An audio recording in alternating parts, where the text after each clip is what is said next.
Hello, everybody. Welcome back to Reality Realness with three S's. I'm your host here, Chantele Francis, with my host for the amazing race. It's Phil. How are you today, Phil? Very good, Chantel. How are we doing? Episode 1 and 2. Oh my God. Like, I didn't realize how much I missed this show and the style of it, American version of it. I've seen other iterations since the last time we saw Will and James win. And Yeah. so, Australia, it was still fun. I still enjoyed it, but this had the feeling of the amazing race that I was craving and was missing. And I was watching it and I was like, oh my God, this would really be a dream come true running that race. Like, I was getting sentimental with like just seeing people run this race. Yeah, it was nice to see it back. Everything, was wonderful to see. When they announced all the teams and casting, I don't know after how it felt when we were talking about the teams and then watching it play out on the first episode, I was kind of like, I kind of missed some of those early days teams of like people that weren't just like picked for other reasons to be on the show, but they do seem like great teams, so I'm excited to see it.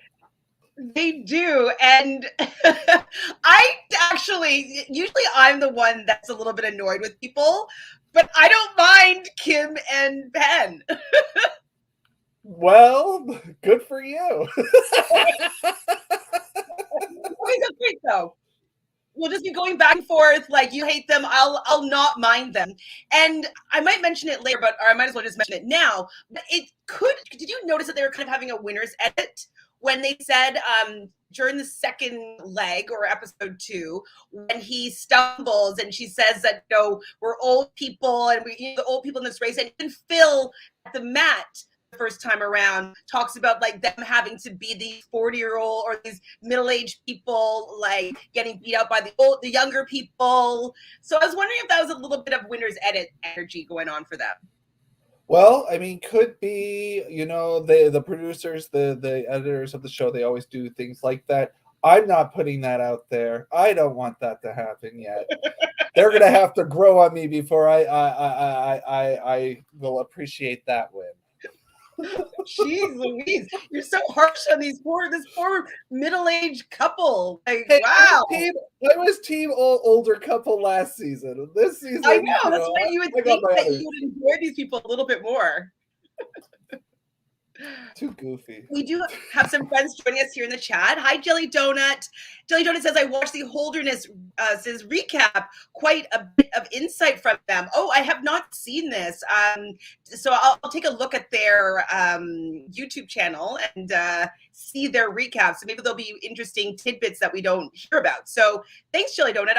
I'll keep my eye on that for sure. Sophie's here as well.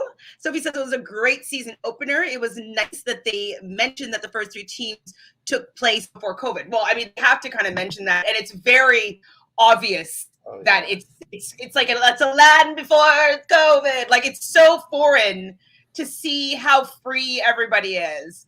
There was a lot of times that watching the race, I was just like, wow, like, do you remember what the days were like before COVID? Like, people could hug each other. People could walk around on the street and not be like, who's around me?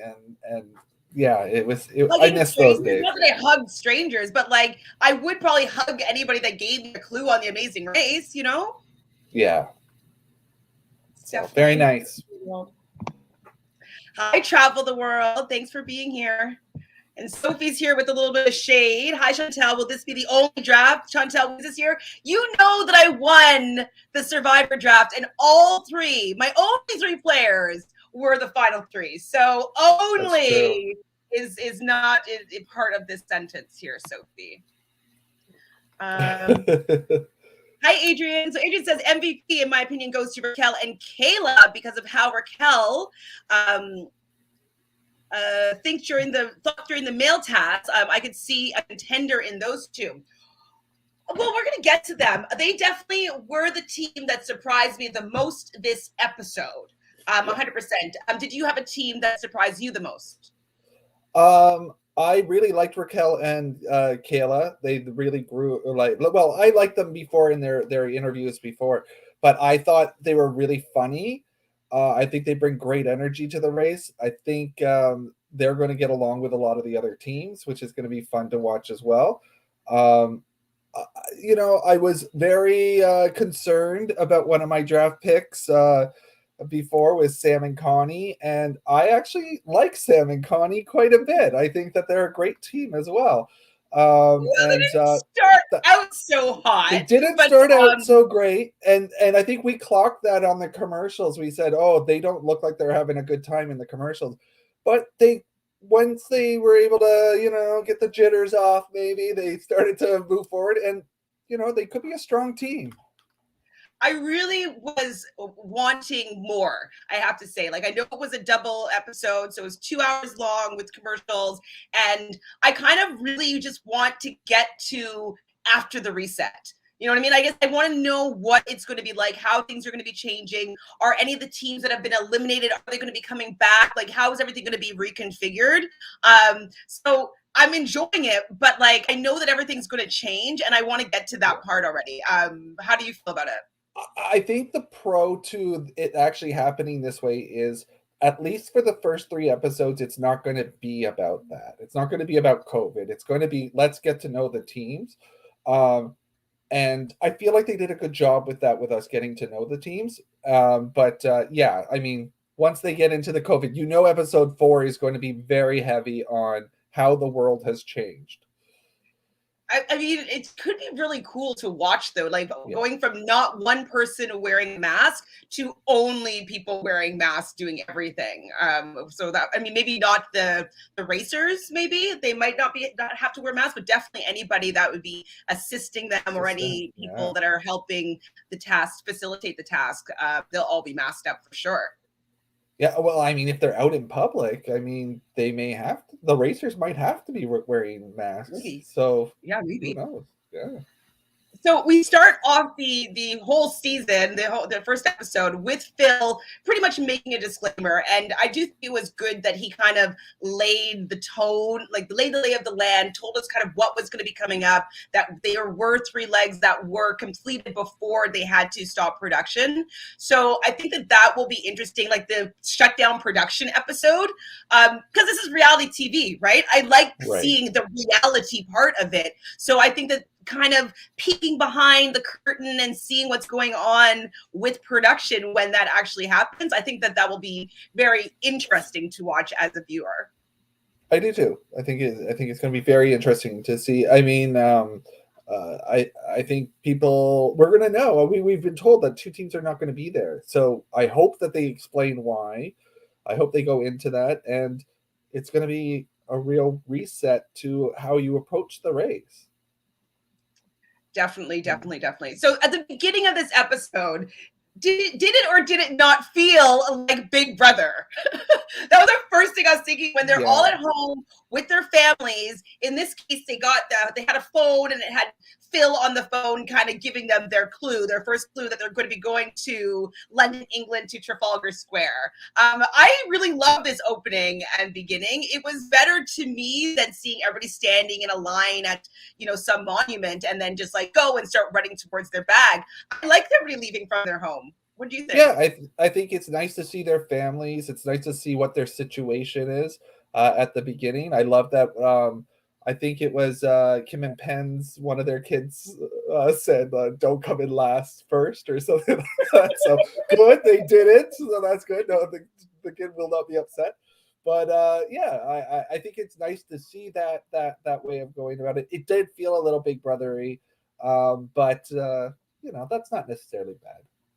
I liked it. I liked seeing like them at home. I thought it was just very familiar, and it was just different also from what I would expect from the opening of The Amazing Race. So I'm wondering why they made that change. Probably just something new, right? Like yeah. So was there a team that stood out to you in that first part before they get on planes and all of that, or or while they're going to the airports, while they're doing their talking? Well, the first thing that I actually had to ask you about, because we do see Kim and Penn in the car, the taxi, on their way to the airport, and they're singing the Amazing Race song, and they're like, oatmeal. Oatmeal, yeah. Did you? I never heard oatmeal before. What did you think about their interpretation of that? It's not even a word. It's like, I've never sung it with oatmeal. I've never heard oatmeal. I don't think it. I don't. I didn't laugh. I didn't think it was all that funny. I thought it was stupid. Okay, this is how this next 3 months is going to be with you, huh? I thought it was funny that's what they hear, because there's always definitely songs that like people hear a certain way and it's another way. I've never heard oatmeal before, and I went back and listened to it, and I was like, I still don't really hear it. Yeah, no, I no. It's always been like dun dun dun dun dun dun. Like that's how you do it. Those duns, so like you move. Yeah. Oatmeal. Oatmeal. One thing that I was very, very surprised by, and I'm assuming that it must have been a producer push, was that all those teams, we were debating whether or not they were going to share the information of their big stories. But as soon as the airport, they all are just giving up this information about like, oh yeah, like Anthony and Spencer are telling them that they, they saved lives in France and took down a terrorist. And it must have been producer push, because I don't know if I would be saying that when I first bumped into somebody at the airport that's going to be on The Amazing Race with myself. I wonder if that also had to do a little bit with there being less teams like at the airport. So in some ways, is it a bit of a bonding thing of like our hometown at this airport? In some ways, like let's tell each other our stories so that we're bonding and we'll look out for each other. Kind of mentality. I don't know. It was definitely very surprising. Have you watched the movie that they're in? So 2015 No. 2017 to Paris? No, I've never watched the movie. I mean, I remember them in interviews. I remember when it happened. I kind of watch it now. But yeah. Resurgence. I mean, let's watch it. Oh yeah, they're gonna get that. Yeah, we should do a viewing party. I liked in that whole group during the airport thing, Raquel and Kayla in this part where I thought they really shined, especially once they were at the airport and they were doing their talking. I love that they want some of the teams to think of them as the hot flight attendants and other teams to think of them as the hot mess flight attendants. I'm like, okay, this is good. This is smart. I like that they've got their ideas of how they're going to play the other teams, how they're going to play to the other teams. 100%. And that's super fun, especially I feel like they're the only girl team. We also have Lulu and Lala. Is that their names? Lala, so not Lola. I screwed up. Not Lola. Oh my god. Lulu, it's a given nickname though, I think. And I think they might have been given for the race, because on the beginning of their promos, it had their other name. I can't remember what it is right now. Sorry. Yeah, it's that, or I mean, maybe it's their nicknames for each other, or that kind of thing. So we also hear. Oh, I wanted to say something about flight attendant stuff. So, have you seen the news lately? Well, okay. If you guys didn't know, I work for an airline. I'm laid off right now, obviously, because of COVID, and it's called Sunwing. And right now I saw on TMZ that a Sunwing charter, it's a private charter that was purchased for influencers flying from Montreal to Cancun, end up being a raging party bus, and Sunwing is refusing to take them back to Canada. And I got memos and stuff like this about what was going on, and how if anybody from the media comes to all this stuff, whatever. So kind of getting a heads up on what's going on. And I'm just thinking about how stressful it would be to be a flight attendant right now. And I'm wondering if Raquel and Kayla are actually back at work. I would imagine so, unless they quit their jobs. I mean, I can't imagine they'd get more time off. I mean, I don't know. I don't know either. So I'm wondering if it's them that doesn't come back as well. Like what? Like it could be them. It could be any of them. It really could. Well, I know one team that it can't be because they're already out. Unless they come back, okay? Unless they come back. I don't know what they're going to do. Please come back. We'll get there. It was a sad, sad, sad day. So we do hear more about Akbar and his wife Sheridan, also known as Sherry.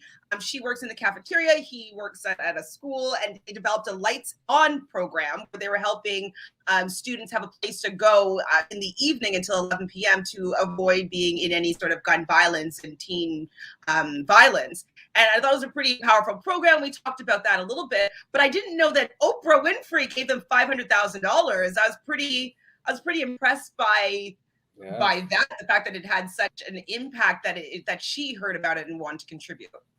Yeah, I mean, when you actually read about what they've done and everything, it's not huge of a surprise that Oprah would get behind that, because it is amazing what the work that they've done. Like, you know, I'm sure that there are going to be people going, oh, you know, that team, they were bickering. I don't know if I like them, but for what they've done outside of the race, very well done. Now, I'm worried for them, though. They do mention in their taxi that they've never been out of the country. Yeah. And as much as they've done some great work within their community, having some understanding on how to navigate in a country that is not your own is you know, a skill to be able to have. Just knowing where to look for, I don't know, exit doors, or where to find a taxi. Like, there's just things that you learn just from traveling a lot that they won't know. So they're at a great disadvantage, I'd say, there. Yeah, and I think they're not the only ones. I think I think we mentioned that there was another team that said that they had just gone to Mexico. For some reason, I'm thinking that's Isaiah and Taylor. I think that popped up that they said that they had only gone to Mexico, and that usually means a resort in Mexico and not necessarily. So, you know, it doesn't, right? So I don't know how, you know, England shouldn't be too bad though, right? You know, it is populated, especially before COVID. But England's a good, safe start. And I do feel, I have to say that this felt like a very safe, easy first two legs. Okay, it wasn't just me, because I felt like it was easy. Yeah. Like, there was no daredevil stunt that they had to do for the first, like, because there's usually at least a bungee or something that's going to take place. Nothing. Very easy first leg. I'm totally agree with you here. We also see Ryan telling his story to Arun and Natalia and Mike and Mo at the airport, being wrongfully convicted. I'm just like, you just spew that off. Like, hey, so my story is I was wrongfully convicted and I served 10 years in jail. How about you? Why are you here? Yeah. Oh, you know, the editor is in there. You're talk about it. Probably they're like, if you always have to approach with the story, guys, always. Yeah. So Natalia and Mo, wait, what? Sorry, just kidding. Aaron. Okay, I got to show you my notes, because like this, I forgot how challenging it is. Yeah, you have to go. Notes for the Amazing Race, and it's something to get used to. I remember when we first started doing the Amazing Race Australia, we were just like, oh my god, this is wild. And then there were so many episodes that we kind of got used to it. And obviously, as the numbers dwindle, it got a lot easier. Like, my notes are just like a mess, Phil. So bear with me this episode as I try, without glasses on, to muddle through my notes. So what am I saying here? Oh, that's what it is. That Natalia ran track. So I thought that was really good to hear about Natalia, because I wasn't feeling that strong about them being on my team. I wasn't sure how well they were going to do. And so the fact that she might have a lot of endurance in her, I think is going to could bode very well, especially if they're doing separate tasks where she has to run around and find things. I think it's good if she has good stamina. Yeah. So I was happy to hear that about Natalia. Yeah, I actually got very positive vibes from that team. I get the vibe that they're both very smart. Yeah. Again, we talked about this last time. I feel like I'm getting Ron and Christina vibes from them already with some of the editing. Like, and I love that they're super fans of the show.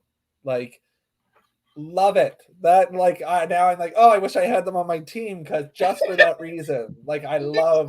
I don't know if they're going to win though, Phil. Do you think they could win? Really? Well, see, the thing with this race now, we know that 2 teams drop out. It's all messed up. This could be a completely different race. Who knows? It could be really easier or dependent on things that we're not regularly dependent on. And if they excel at those, maybe. So they get to Trafalgar Square. And like what they have to do is they have to find like a phone booth with men dressed up in a phone booth. Do you think that would you answer the Craigslist ad asking for you to wear a phone booth at Trafalgar Square? I've done it before. No. No, of course I would. I love. I mean, I've been in parades and costumes. I dress up as Santa. I've done tons of stuff. So yeah, I love dressing up. I think that would be a great job. I actually do love dressing up, and like I totally would do that. The Amazing Race. Like, if I like, I definitely worked a lot as like not an influencer, but doing promos where we'd have to dress up in really ridiculous outfits and give out like gum or give out whatever. And so I've definitely worn my fair share of silly costumes to give out some items. I was my city's Mr. Grape because I live in the wine region part in Niagara in Canada. So I was Mr. Grape one year in the parade. You have pictures? Phil, I get off my Facebook. I'm going to go look for it now. You know that. You better know that. So while they're all in the taxi, though, we see that Connie and Sam are like, oh, our taxi just went the wrong or a different way. And so I was wondering, like, okay, are they going to be in first place or are they going to be in last place? Like, I had an idea they're probably going to be in last place for the fact of what we saw in the preview, but I was kind of giving them the benefit of the doubt there. But I'm happy it happened early on that thing. We didn't know for sure because they didn't do that little like that noise in the music where you're like, ooh, something that's not right. But that's tough. But taxis, that's the race. Well, not in 3 weeks or 2 weeks. No, that's true. That's true. I did feel with them. I felt like with them that they also don't travel a lot outside of the States. So I got kind of the feeling that they were a little bit like fish out of water, like okay, the race is on, panic a little bit at the beginning. So we do hear their story, and we did a little bit of research on their story beforehand with adopting a teenage boy into their family. She worked in retail. He's obviously a coach. But they said that they live paycheck to paycheck. And when they're just telling their story, like I got a little bit teary-eyed. So I got choked up. Were you emotional at all? No. Okay.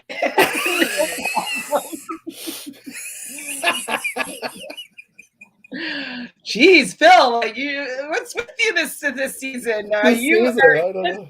Evil Phil. Keoghan is the host. You don't want to have 2 Phils that we're talking about in one show. That's right. Yeah, no, just me. Well, it made me a little bit emotional. I thought that it was quite sweet hearing their story again, just from their perspective and just like how they spoke about it. And what we learned kind of what they were playing for, their family. They have 2 other daughters as well, or 2 other children. I can't remember if it was 2. I think it was 2 girls. So it was just nice to see wholesome people that are doing it because they really just want to change their lives and change the lives of the people with them. So I liked seeing it. Sorry that I'm a little sap. I like them. I do like them. I'm on the fence about them. I was happy that they did well the second leg, but this first leg, it didn't seem. And tell me if you thought about this with everybody else. It didn't seem like everybody had urgency. Like I was like, where's the urgency? Like, why are you just like gotta, where is it? Like, I didn't feel like people were worried about being eliminated, Right. No, I felt that too. I felt like the top were racing and the other people were strolling a little bit. Definitely strolling a little bit. I put my first wow down for the flight attendants getting to the detour first, or what to find the detour, anyways, to get the clue. So I was very happy about that. I was like, okay, girls, like I can root for you now. They're definitely giving me a completely different vibe than what I was expecting from them. So I love that I'm being pleasantly surprised. Yeah, another team that stood out to me at the doing well, especially like one. Caro and Ray, Caro and Ray. They did well in leg one, and they seem quite strong in leg one. Yeah, just keep leg one. We will get to the breakdown of Caro and Ray's relationship, it seems. I hope that this race wasn't what tore them apart. We'll see. So they have to go to Buckingham Palace next to Canada Gate. And I kind of like, I'm Canadian, but my dad was born in England. And every summer I used to go to England and visit my family. So like I have this a kinship to London and to England just because I don't know, it's just something that I'm a little bit familiar with. I haven't been there obviously in like 20 years. But like I loved hearing Canada. This is like the word Canada in stuff that they're mentioning next to Buckingham's Palace. So, so my honeymoon, I went all around Europe in 2019. So they filmed this actually it was like in October 2019. So we did go to London. A lot of these places we went to. I've been to the Canada Gate a number of times. So it's quite fun to see Buckingham Palace, the gate, and all of these places. So it was definitely fun this season to see things and be like, we walked by that, we went there. Totally true. Oh my god! Like I just remember riding the tube and like I was so excited when I went on my first double-decker bus and we were on the top row. I remember when I was 13, I was going and hanging out with like my cool older cousin and like just hanging out with friends, just like hanging out. Like it was it's pretty nice to see it. And I was planning on going to England in 2020. England and Spain, I was planning on taking a trip to. And then the world shut down and I have barely left my house in 2 years. So. We'll get back over there. It's definitely my next stop. I'm definitely going to go to probably London because I have a nephew that I haven't met. We're not my cousin. I'm like very much older than this cousin. But yeah. It would be really nice to go and visit my family. So the detour is Artist Den or Digi Ben, or as some people were calling it, Diggy Ben. Diggy Ben. It's Digi Ben. Come on, guys. Which one would you have chosen to do? Digi Ben I would have chosen just because now based on me, I know London. So knowing that it was a bit of a search around London, I wouldn't be scared off by that. It wasn't necessarily that I didn't like the other one. I'm not the greatest at, if it was presented as an art challenge, probably not my cup of tea. If it was a puzzle challenge, I would be okay with that. But I'm pretty sure that I would have went DigiBen. Well, I totally hear your rationale here. I was thinking Artist Den for the fact that traveling around from place to place may be challenging. But if you and I were on a team and we're doing the race together, I think we would have ended up doing DigiBen because we know what like Big Ben is. Yeah. And we would pretty easily figure out what Baby Ben would be, or Little Ben, whatever they called it, Little Ben. And then take the tube a couple stops or going down to the underground. Yeah. Like, I think we'd figure it out. So if we were teamed up together, I think that's what we would do. But if I was any of those teams, I probably would have chosen the other one. Yeah. Yeah. I don't know. I mean, I obviously, when you see what happened, the Digiben was the right choice to do Yeah. because they all finished really fast. I kind of got the vibe that the um, place where the art took place, which was the mess hall somewhere. I'm sorry, I missed whereas it was a mess hall, but I kind of got the vibe that that might have been a little bit harder to find because it seemed like teams took a long time between the Canada gate and getting there, and some of them even seemed to come like I think the guys that got eliminated, they showed up to that quite late. So from where they were, so I don't know. I kind of feel like the smart move would have been that, but I could have. I understand why the other teams did the thing. Art, some people love art, and a lot of people love art. So if you think you're good at it, go for it. I would just be worried if I didn't know a city to be going to multiple locations where you'd have multiple opportunities to get lost. So they had to first find the Bobby, then find Little Ben, then find Digi Ben. So those are three. So it's like kind of three tasks in one instead of just going to one location and finishing one task. So I would, if I didn't know the city at all, I probably would have chosen Artist Den to be safe. Yeah. Safe. The top teams, they all did amazing during this part. The Spencer and Anthony, Ryan and Dusty, and Raquel and Kayla, they did great. And I wouldn't be surprised if there's some sort of alliance forming already with those people because they seem to gel. And I loved when Kayla shouted out that she wanted to kiss that lady for telling her what a bobby was. I was shocked that people didn't know what a bobby was. Like the other team, Sam, I like he'd still be looking now if he didn't just mutter Bobby. He's like, Bobby, like totally left onto it, and the guy's probably like, okay, he doesn't know he's looking for me. Let me help him out here for a little bit. I think they gave that to them. Yeah. To be quite honest. They were very lucky that he was like, Bobby. So we do see at this moment, though, the breakdown of a couple of teams. So Akbar and Sherry weren't having the best time. Akbar was feeling as though he was motivating Sherry, but he kind of wasn't, in my opinion, supporting her and where she was at now. He kind of was making her feel worse about the fact that her physical endurance wasn't where it was 17 years ago after multiple children. And so the fact that he wasn't being as considerate as I would have hoped him to be was, I didn't like it. I wanted him to be more supportive of her. Yeah, I'm going to leg one. They've shown it to us. I'm going to guess that they're going to show this again. It's going to be a story for them. I have a feeling, unfortunately, because I don't want it to be. This might be how they work together because they are married, but they also work together. So this might be part of how they get each other to do the work. But I don't know. I think a storyline where one person is telling the other person that they're not going fast enough, that's not ever good on the race. Well, and she's like, so slow and steady wins the race, and he's like losing steady.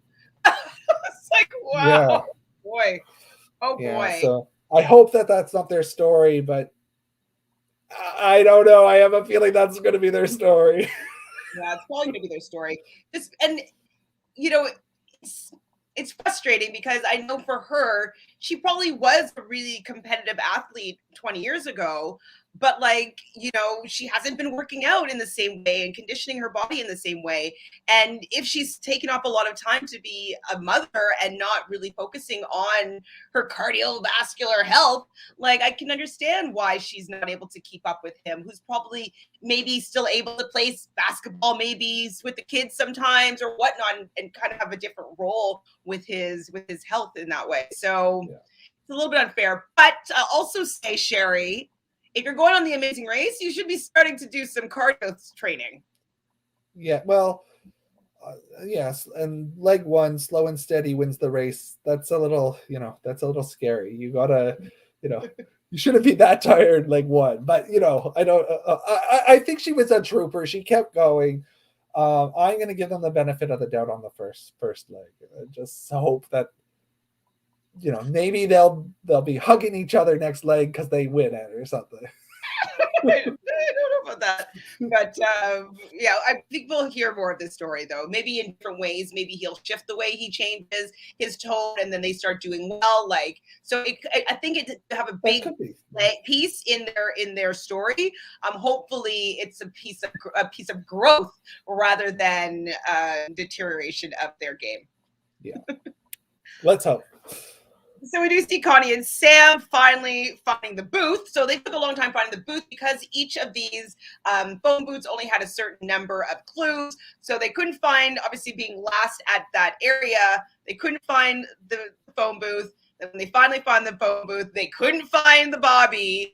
And this is what was very interesting, that she kept on saying it's not a person, and she was being very matter of fact that it can't be a person. I'm just wondering, why hasn't anybody asked people, especially Lulu and Lala, looking at a map on the side, like trying to find Buckingham Palace? Like, Buckingham Palace is like the most well-known thing in London, England. The tourists can tell you where to go. Everybody knows where that is. Yeah. Yeah. Why are you looking at a map? You are here. Oh, I was just flabbergasted. Well, and I mean, you've been to London. I mean, there are street signs everywhere, like in London. So it's like right there. No, it's huge. It's huge. I was just shocked. I'm like, if this is indicative of their game, that they're not willing to ask where Buckingham Palace is in London, England, I was like, they're not going to do well. And it seems as though that prediction is going to hold true, at least for these 2 episodes. Yeah, my note that I had for concern for them, I mean, there was a lot of stuff that happened with this team, was I didn't really see them interacting too much with the other teams.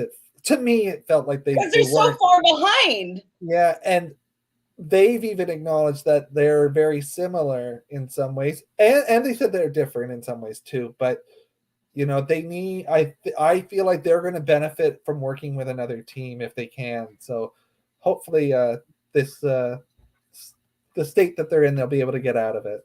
Hopefully, they don't work with another team and burn the other team down. That's not great. That's true too. I mean, I like them as personalities in people racing, but to do well on this race, I don't know if they've got the goods, to be fair. Hi, Dazan. Dazan says, hi, I like Dusty and Ryan, Caro and Ray, Raquel and Kayla, Kim and Ben, and Anthony and Spencer. Do you know what? I actually like all the teams. Obviously, I think some teams are better racers than others, but I'm enjoying getting to know all the teams on this race so far. Yeah, I think I'm liking all of the teams pretty much. I just don't want one of the teams. I want it to be about the race and running the race. I don't want it to be about another team's YouTube channel and what they do to be silly. I don't care. Oh boy. Okay, Jelly Joint says like 2 looked 100% thrown together last minute, and it was pretty basic.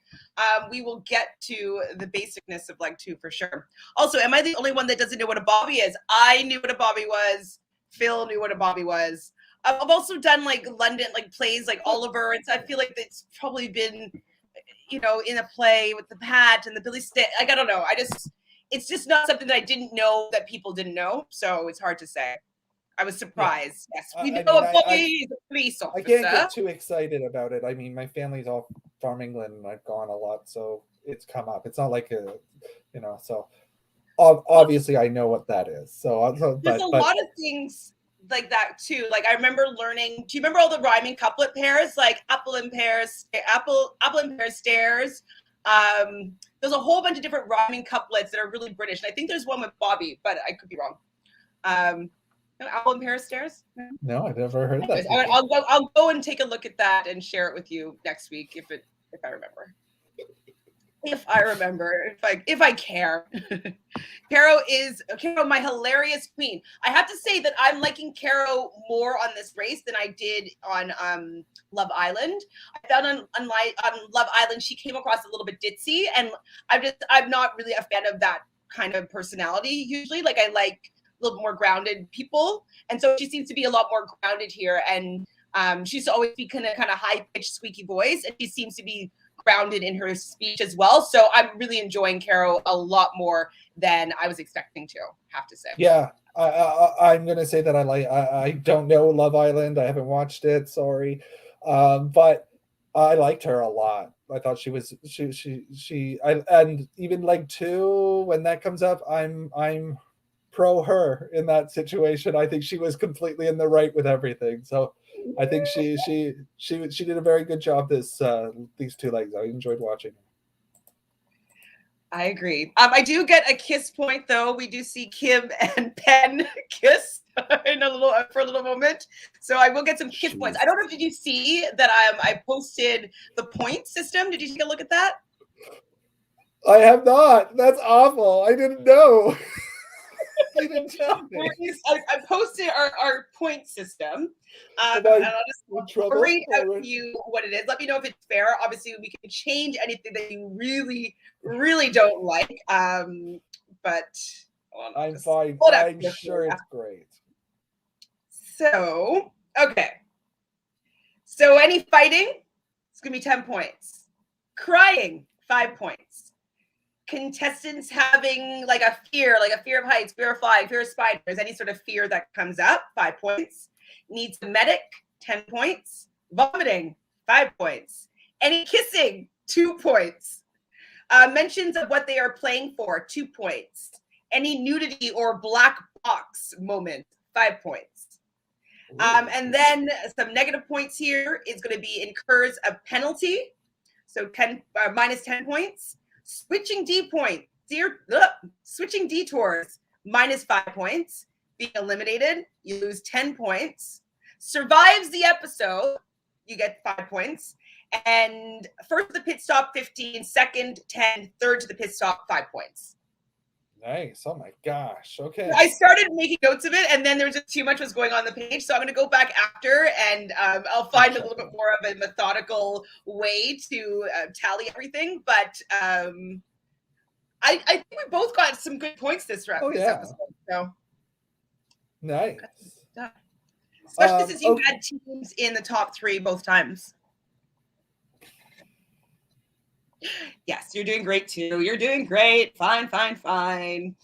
So what I want to mention, so I want to know your feelings on this. So at the Artist Den, Kim and Penn are there first, and we do a little bit more of a recap about them. Well, they were kind of there because they bumped into Caro and Ray, and they were kind of like, oh, and they kind of found it together. Right, they found it together. But then they do like a package on Kim and Penn. Yes. So about it. Did you enjoy that package? I want to know. It's not my style of things. Like I came from a professional arts kind of background, so dancing and singing are stuff that like I've been trained to do all my life. So I don't particularly enjoy goofy dancing or goofy. Like I've never been that one to enjoy seeing people do things badly.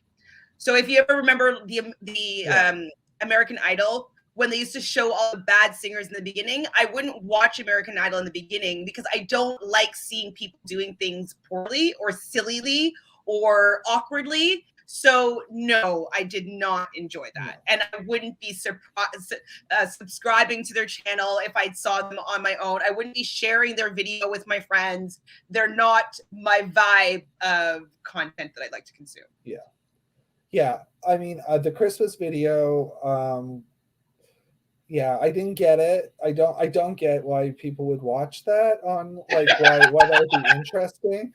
I found it borderline creepy at moments. Like I thought it was strange. I don't understand these parents that put their kids in these situations. I think kids shouldn't be put in these situations because some of them are young and it's like, let them make that choice. Don't don't put your children out there. But that's my opinion. Like, I don't know. It just felt very creepy to me. I'm like, I hope that we're not going to every episode watch a video of them. I don't want to see it.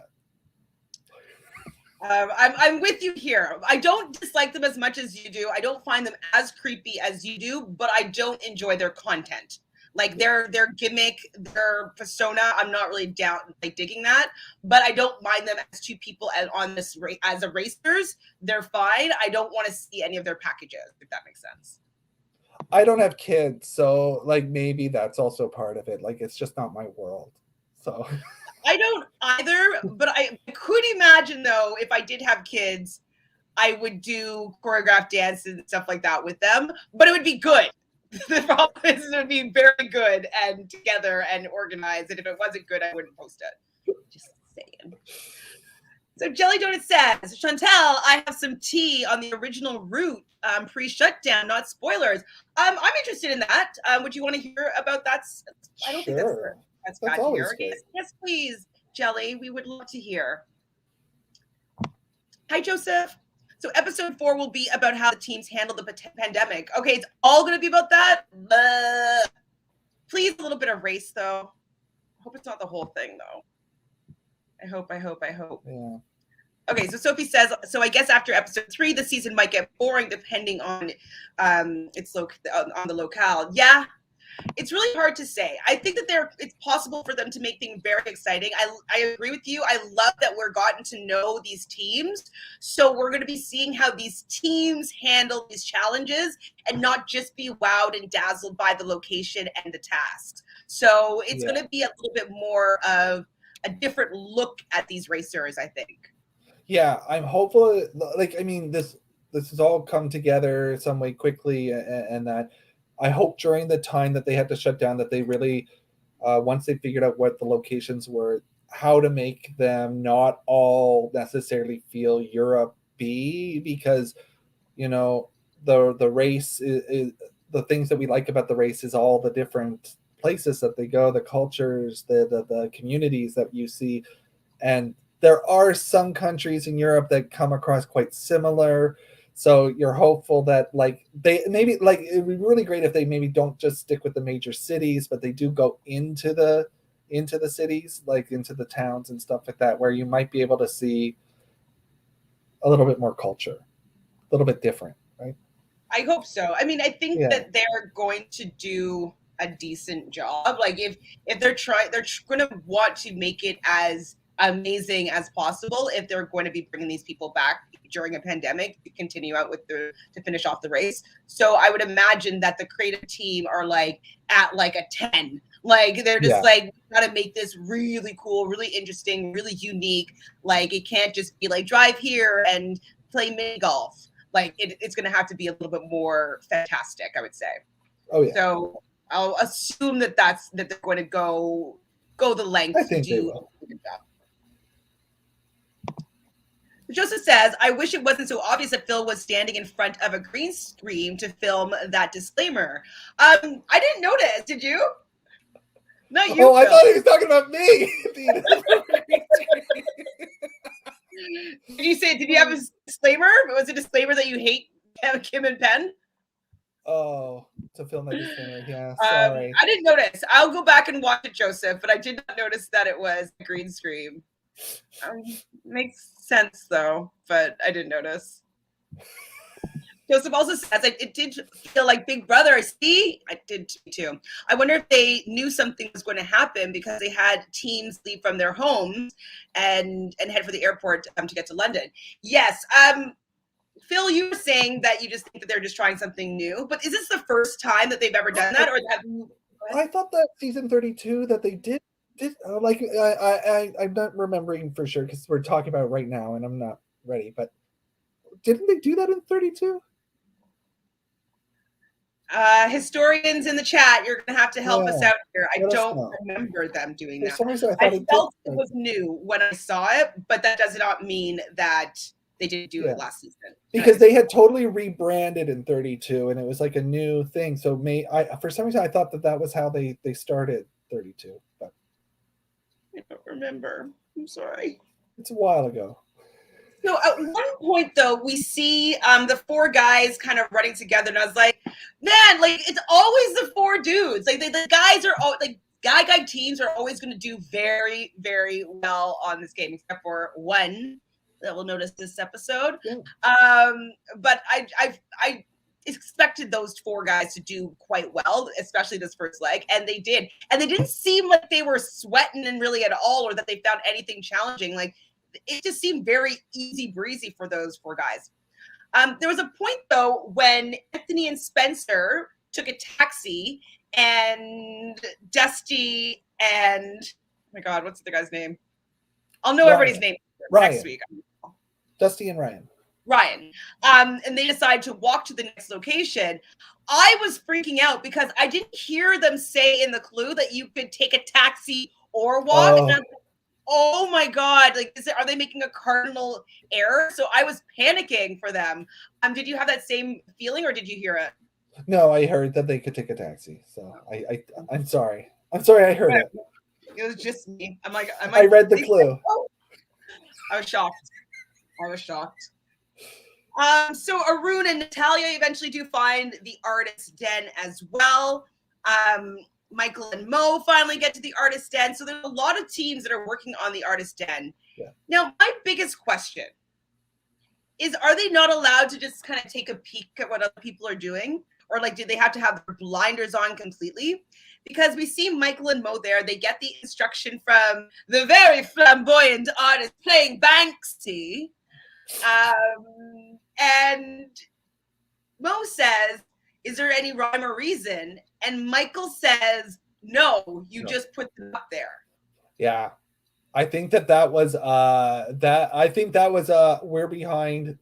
We got to do something. We got to go.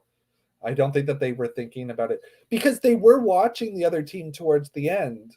They were watching the other team that was stuck with them at the end. So I think that they might have been able to look at other teams. We just didn't see maybe them doing it. Well, I mean, when would it ever be that you'd have pieces of paper that all looked a little bit different, that you would just be putting them up willy-nilly onto a board? Like, and painting it up there. Like, usually it would have like the clue would be what would be revealed when you put these things up. There'd be maybe a landmark that would be created in this puzzle. So the idea of just putting like a white square and a square with a cross and a square, like just all over the place, not even in a shape. Like, you didn't get the shape down and like how many squares high and across that it's going to be. I just thought that was such a misstep. I was actually shocked about how poor of a read that was on how to tackle that challenge.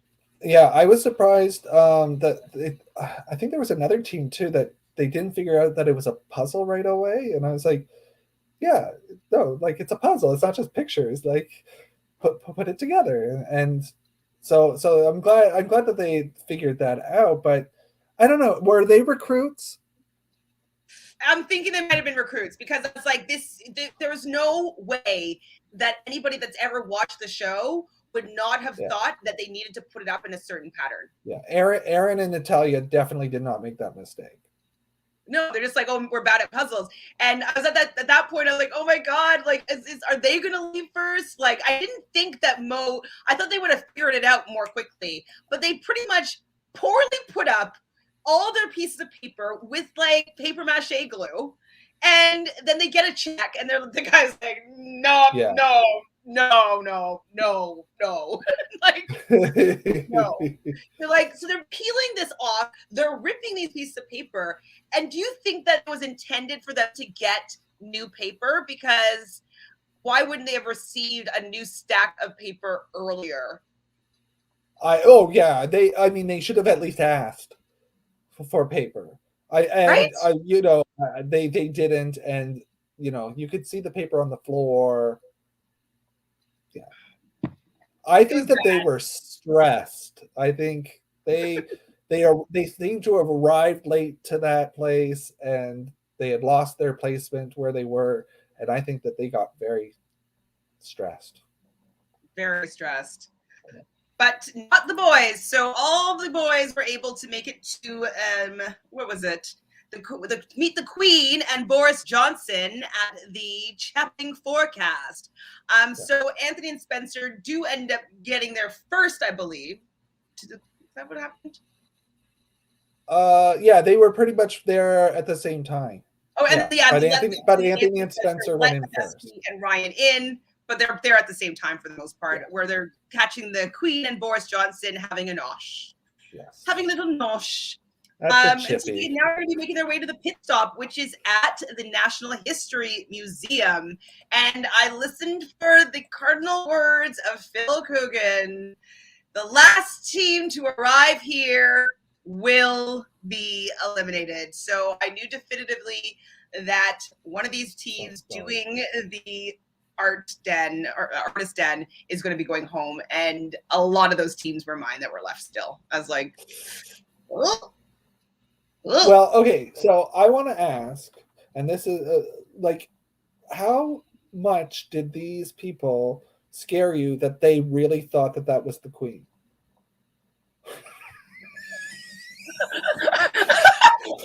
And Boris Johnson. I knew somebody didn't know who Boris Johnson was. Okay, forgivable. I get it. We're Canadians, so we definitely hear more about British politics for sure. I mean, yeah, but seriously, the Queen would never be at a chippy shaking hands with racers for a reality show. That's never going to happen. She's not allowed to do that. I wonder though, so this woman is probably like a Queen impersonator for like the last 50 years, 60 years maybe. Like, that's a good gig. Oh, she looked wonderful. She looked great, but the flight attendant girls, the way that they I was like, wait, I don't think they're kidding. And Kim and Penny even a little bit. I was like, I'm not quite sure if they're kidding. I think they think that's the Queen. They can't. No. I don't know. It really, and watch it again, it felt like they really thought that was the Queen. That's terrifyingly sad. Oh, Malanta. Okay, well, that's terrifying if they believe that. We thought about even Meghan Markle and Prince Harry, being that's his grandma. I just, it's too. They're in too common area for that to make any sense whatsoever. Anyways, that's quite bizarre. I don't think so. Now, going off of what this leg was, I do kind of find it was find Trafalgar Square, find people. One of the tasks was go around the city and find places, find things. And then it was go to the chippy and find this person.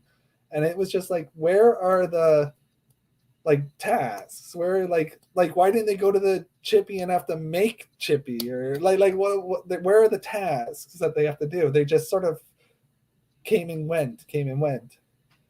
Well, I mean, maybe they're starting off slow for the first leg because, we were both mentioning that we thought that it was a pretty easy peasy leg. Yeah. I agree, though. They could make them do something, absolutely something. So we do learn that your favorite team, Kim and Penn, leave the artist den in fourth place. I did appreciate hearing, though, that Penn has ADHD, and sometimes that results in him being able to have some hyper focus. So he was able to really narrow, hone that and be able to complete the puzzle a lot more quickly and with a lot better precision than a lot of the other teams. Because that Banksy guy was very particular with there's a tiny millimeter of space between those. He was quite particular. So they did it. They were out of there first, I think. They were out of there first for those teams. They got there around the same time. I think I don't think Caro and Ray were that much behind them leaving. No, but they weren't. They weren't. Yeah. We do get the girls in the taxi being the girly girls are killing it. And I'm if they keep doing well, I will be so on board with them. But if they fall apart, then I'll just be it was just a good leg. But I really want them to do well. So I'm hoping that they will be able to keep up with this momentum and continue to be underestimated and doing really well in this race. I want them at the front of the pack with all the guys. I do. Yeah. Definitely. I like that for them. So I was also really shocked, though, that Connie and Sam were catching up. Like, this is just was so shocking to me that like they were able to kind of pick it up. Well, and that goes to show that other challenge was the right decision, because all of those teams, like Akbar and Sherry, were like they were like in the middle of the pack, and they were struggling through that thing, and they were able to get to the middle of the pack before a lot of the teams at the Arc. Absolutely. Well, I guess they were assuming that a lot of people would get lost, right? And then that they would be kind of equal. But yeah, that's what I was just about to say. Like Akbar and Sherry, they kind of moved up in the rankings as well, even in front of Connie and Sam. So poor Akbar was like asking the taxi driver what Boris looks like, and like he's blonde. He's blonde. Is he known to ride a bike? Like what's with the bike helmet? Well, he's really I think he's really pro like people using bikes. I think that was his thing. That was one of his big bills that I think he was about. I think. Don't hold me to that. I only just think about the fact that he like overcame COVID last year. That's the last worked on him. To be fair, and that there was a Love Island UK girl that has a crush on him, I believe. She got a lot of flack for that. All right, so let's go. Here is the order at the pit stop. So we have Anthony and Spencer coming first. So I'm going to get 15 points there at least. And they win a trip to Turks and Caicos. Woo-woo. Second, no surprise, was Ryan and Dusty. Third was a flight attendant. So you're going to get points for both of those. So we're going to be pretty much equal there at this 4 points at the pit stop. Kim and Penn are their fourth. And that's when Phil kind of says to them, like, hey, like you guys, you know, you're competing with these young kids, like do it for the older people. So that's my winner nod, I'm thinking. I know you don't like it, but wouldn't be surprised. Next in is Caro and Ray. Then we have Akbar and Sherry, and then Connie and Sam. Taylor and Isaiah, they do a little dance when they get to the pit stop. And ninth team was Aaron and Natasha. So you're completely correct. So Caro did the artist den. Akbar and Sherry did the digibend, but they were in the back, so they caught up. Same with Connie and Sam, they caught up. Taylor and Isaiah, they did the artist den. Same with Arun and Natasha. So like, it was really the wrong task to do. So at the end, it's going to be Michael and Mo versus the twins. So Lulu and Lala. Oh my goodness. And I was hoping, I'm sorry, that the twins were going to leave here because I really wanted to see Michael and Mo kick it into high gear and like see another side of their gaming.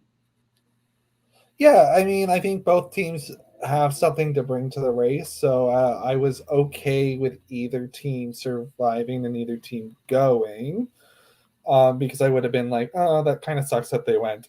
I do feel like it kind of sucks that they went, that Michael and Mo end up going. It's very sad. I was, especially because they're from Buffalo, and Buffalo is like the closest thing to where I am in Niagara, Canada. So, you know, Buffalo is, they were really pushing that they were, but you know what, if they had picked the other task, this wouldn't have happened. Or if Akbar and Sherry probably picked the other task, if they went to the art, that might have not gone well. So, yeah. Just unlucky because you need to have a little bit of luck for these game shows. Absolutely. Yeah.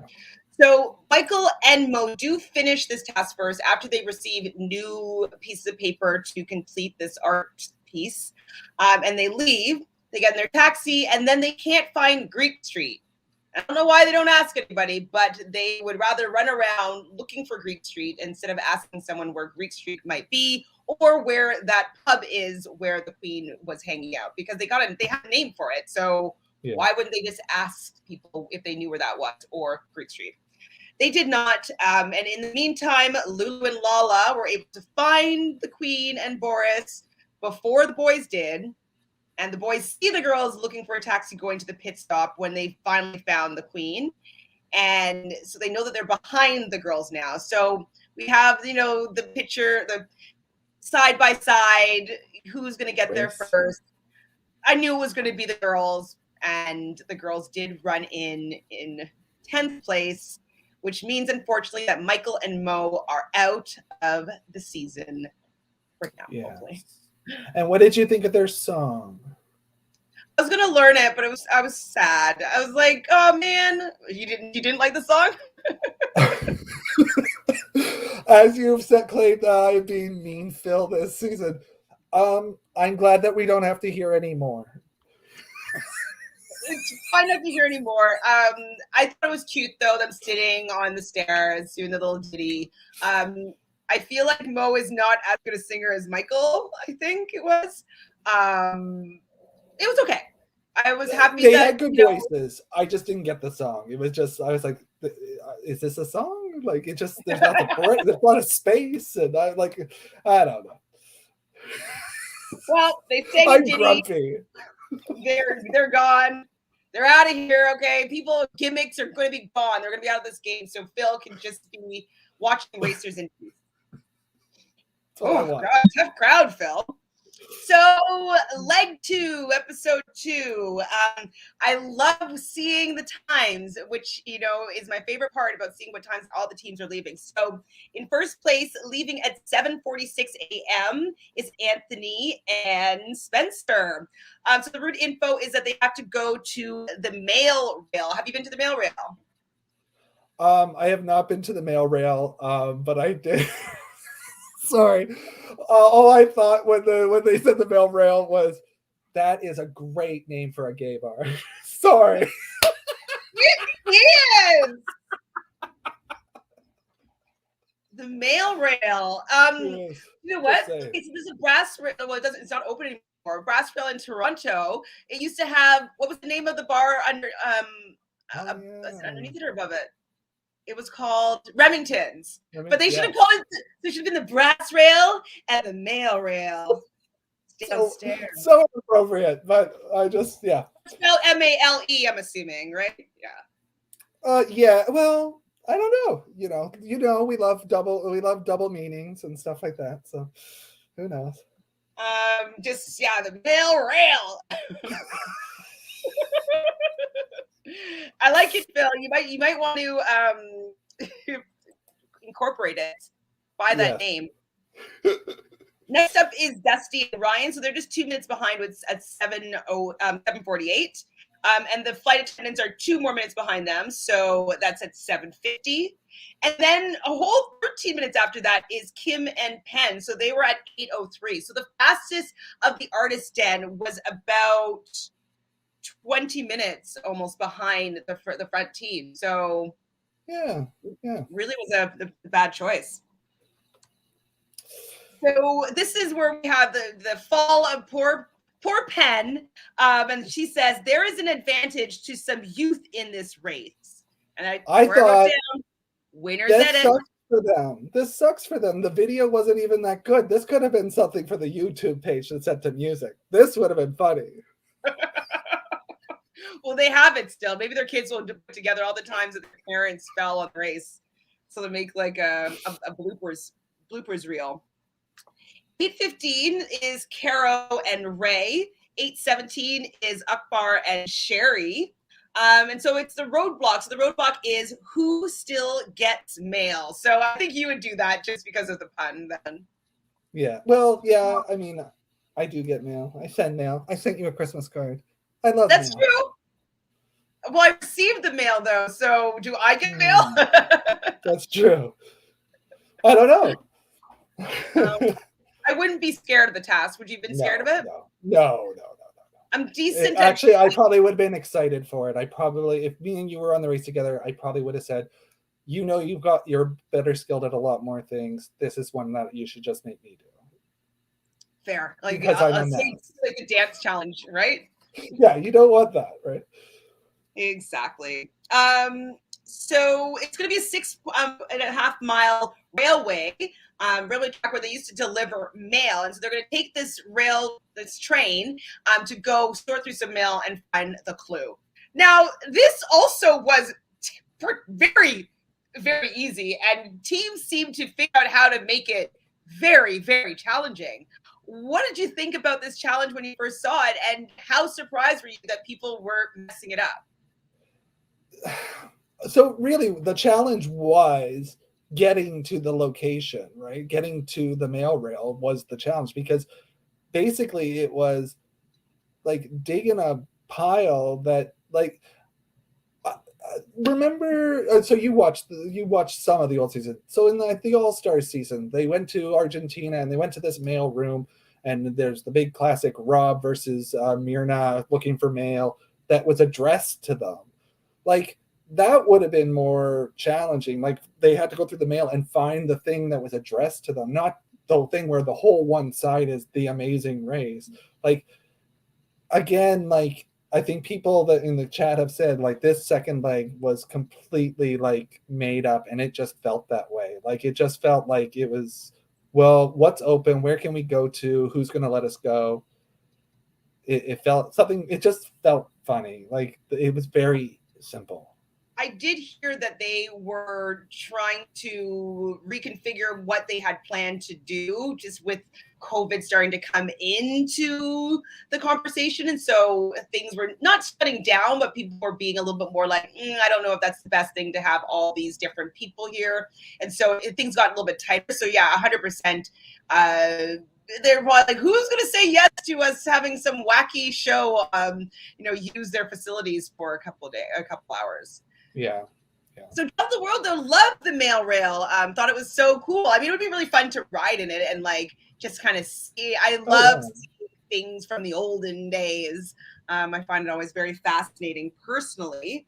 But all you had to do was sort through some mail, and it seems like there was like 10 pieces of mail in there and 2 empty boxes. Like very simple task in my opinion. And I kind of remember the one that you're talking about, and having it addressed to you, maybe with a flag, or something, the clue on it, maybe might have been a little bit better. I have the clue just on the back and a small bit, but people seem to make this way more difficult. Well, yeah, a couple of them definitely got confused. So yeah, I know we're going to talk about that. So before we get there, so leaving in 7th place at 8:30 is Connie and Sam.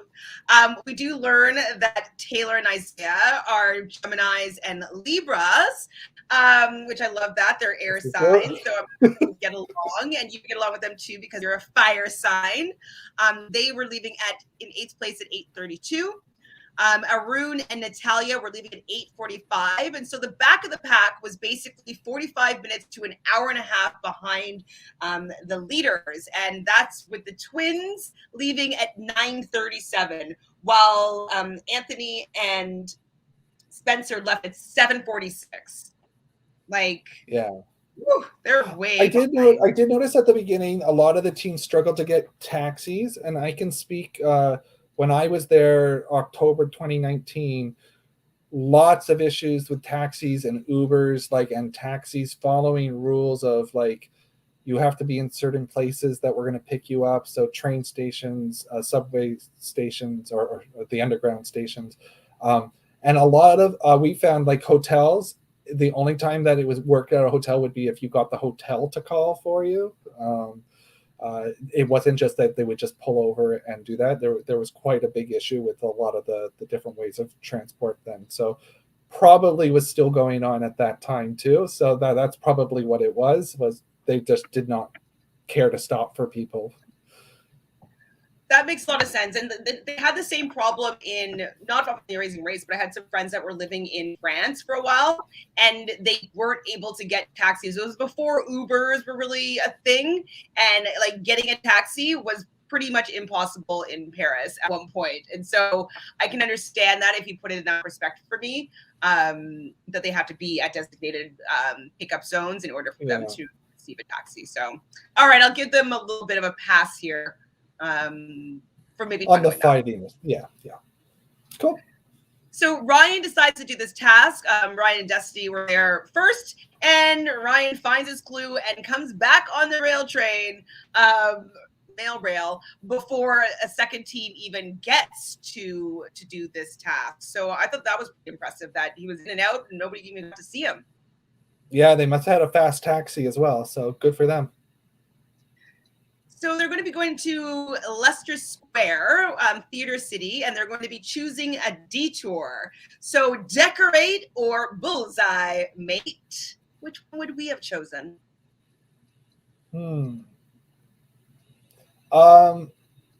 Okay. Well, I have notes on this.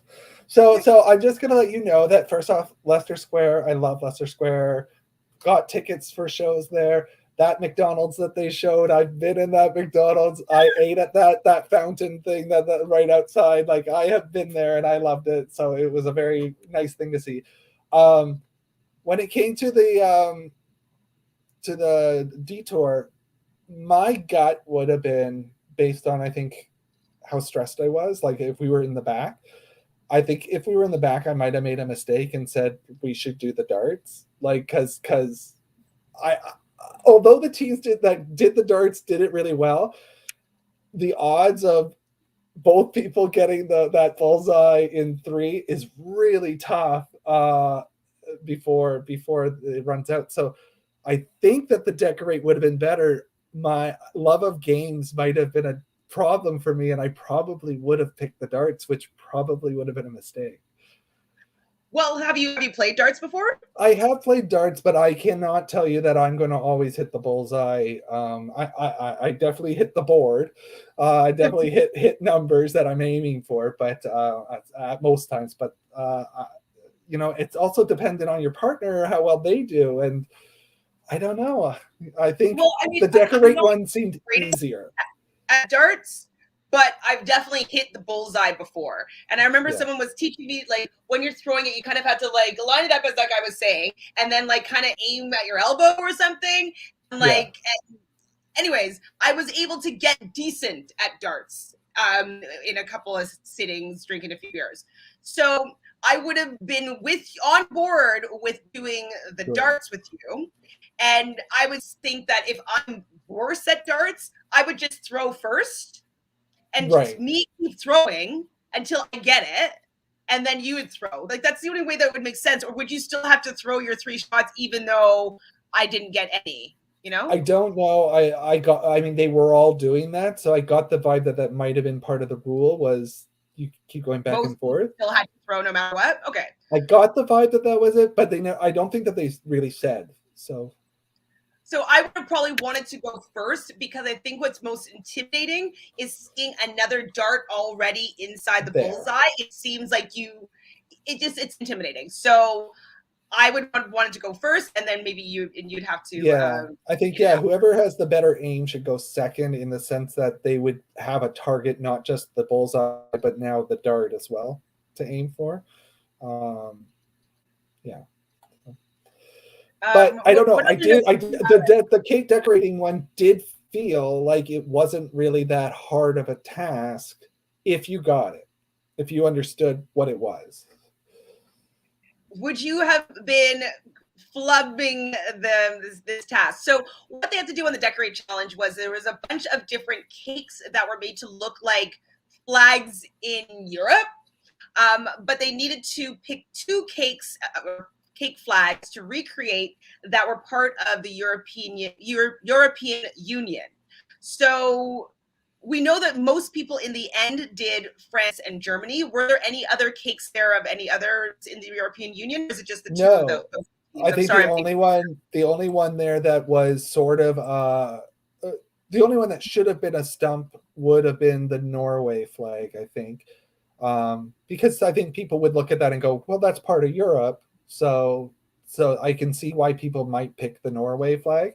I think most of the other flags weren't even part of Europe. And then there was the Great Britain flag. So if you hadn't heard of Brexit or didn't know what that story was, but I think even in the clue it said 2 other countries. I think it said it in the clue. Oh, okay. If it's only for 2, some reason. Okay. Yeah, yes, I think it had the word "other" in there or something like that that made it seem like you're not supposed to pick the England flag anyways. Like, so yeah, I mean Norway. It would be tempting to pick Norway in some ways for me. I love Norway, but I think I would have went Scandinavian countries don't usually like go the same way. So if it was you, I think we probably would have talked through it and probably would have picked Germany as well. Like France would have been for sure. But I'm pretty sure that Germany would have been really easy to pick as well. And they're both the simplest flags that of all the choices there, they were the simplest. So it was like a double. If you didn't pick it, it was like a double negative against you because like these people are getting to make the easy flags and you're making like a harder one and then you're wrong anyways. Yeah. Well, we're going to get back to that in just a second. But before we get there, we still have people still looking for their clues. Raquel goes down. She finds it really quickly. Anthony was there and he found it really quickly, but he thought it was too quickly. So he didn't leave with Raquel. And so she goes back and she's like, I found it in like 15 seconds. Woo! Yeah, and she so was he's like feeling silly. And he waits for the next train. The next train now, Penn and Ray show up. And they find it really quickly as well. And he's like going, and he's just waiting for a train. He did look a little bit suspicious. And their guys are like, is this in? And they're like, you just got to find your clue. And he's like this. And they're like, I don't trust you. And so he gets on the train and they stayed searching. What do you think about that whole situation? Well, I mean, if you had read the clue, I would have got on the train. Like I would have been like, who?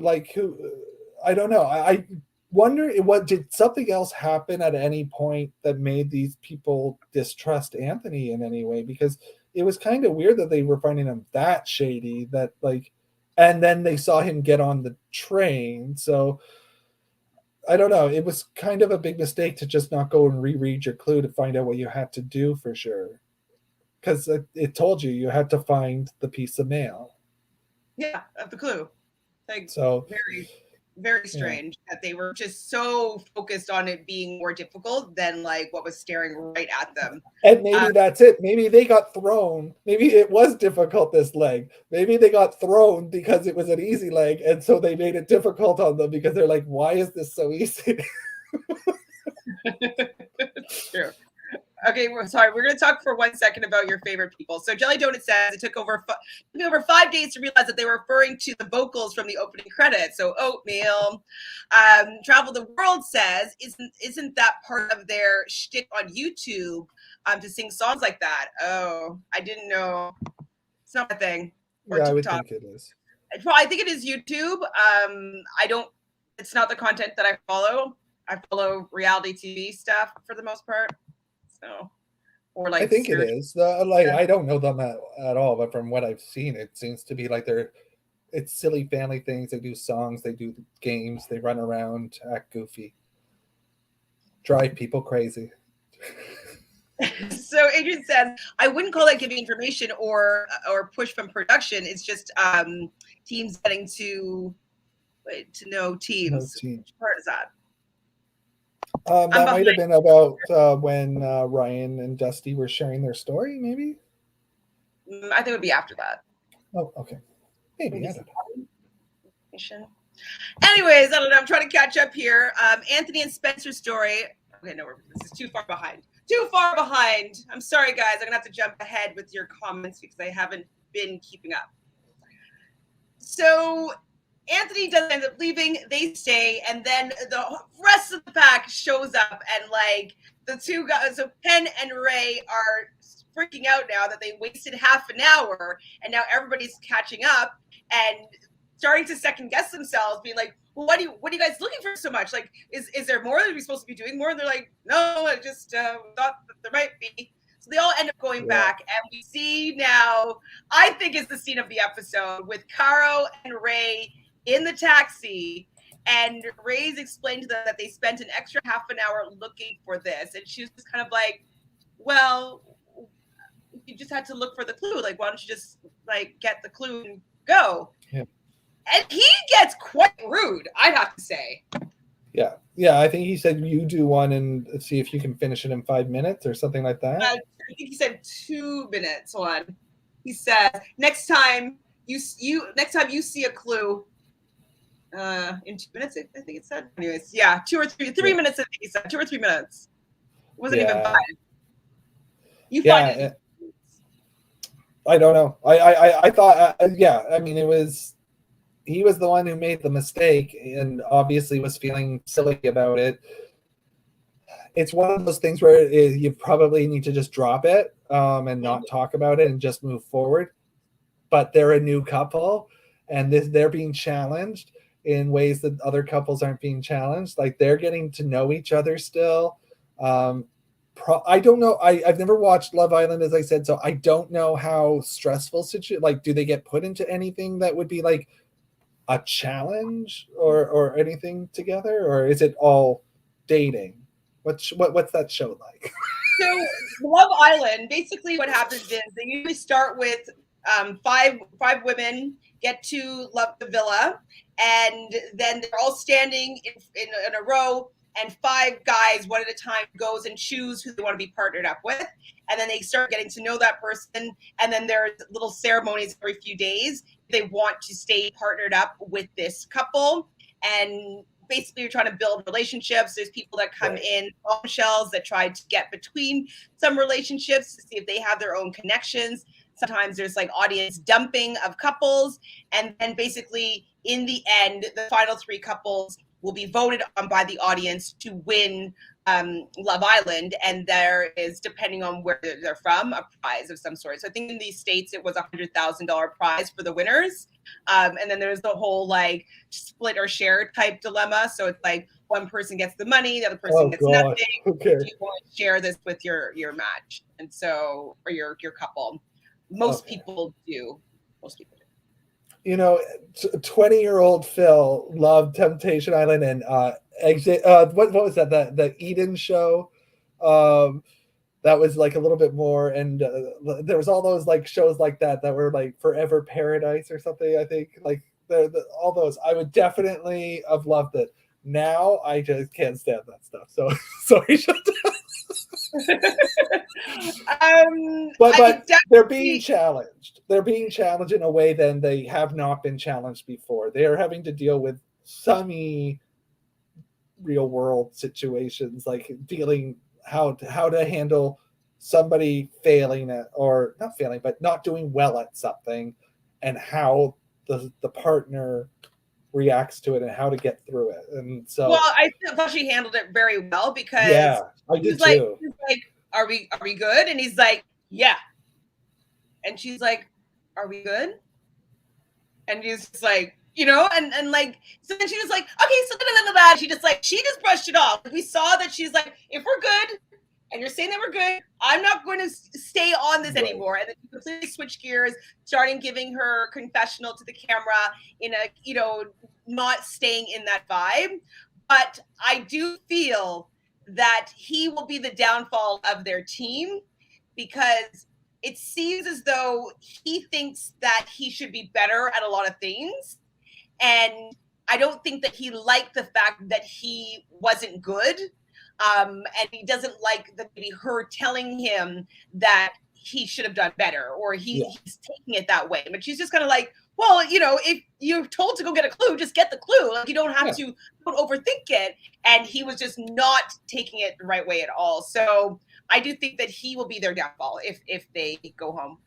Well, I did notice one thing was the confessional from her was her. Like, and so I definitely did not end at the pit stop. Like during the pit stop, there was probably a bit more going on there, because it does happen sometimes on the race, but like you could feel it. Like she was like on her own in a space, like she was removed in a way from him. So yeah, I'm wondering. So when I saw that, I was like, oh, I was wondering if maybe like a full team didn't come back, but maybe teams got put together. So maybe like Ray didn't want to come back on the race, but Caro did with somebody else. That partner couldn't come back on the race, and they partnered 2 people together.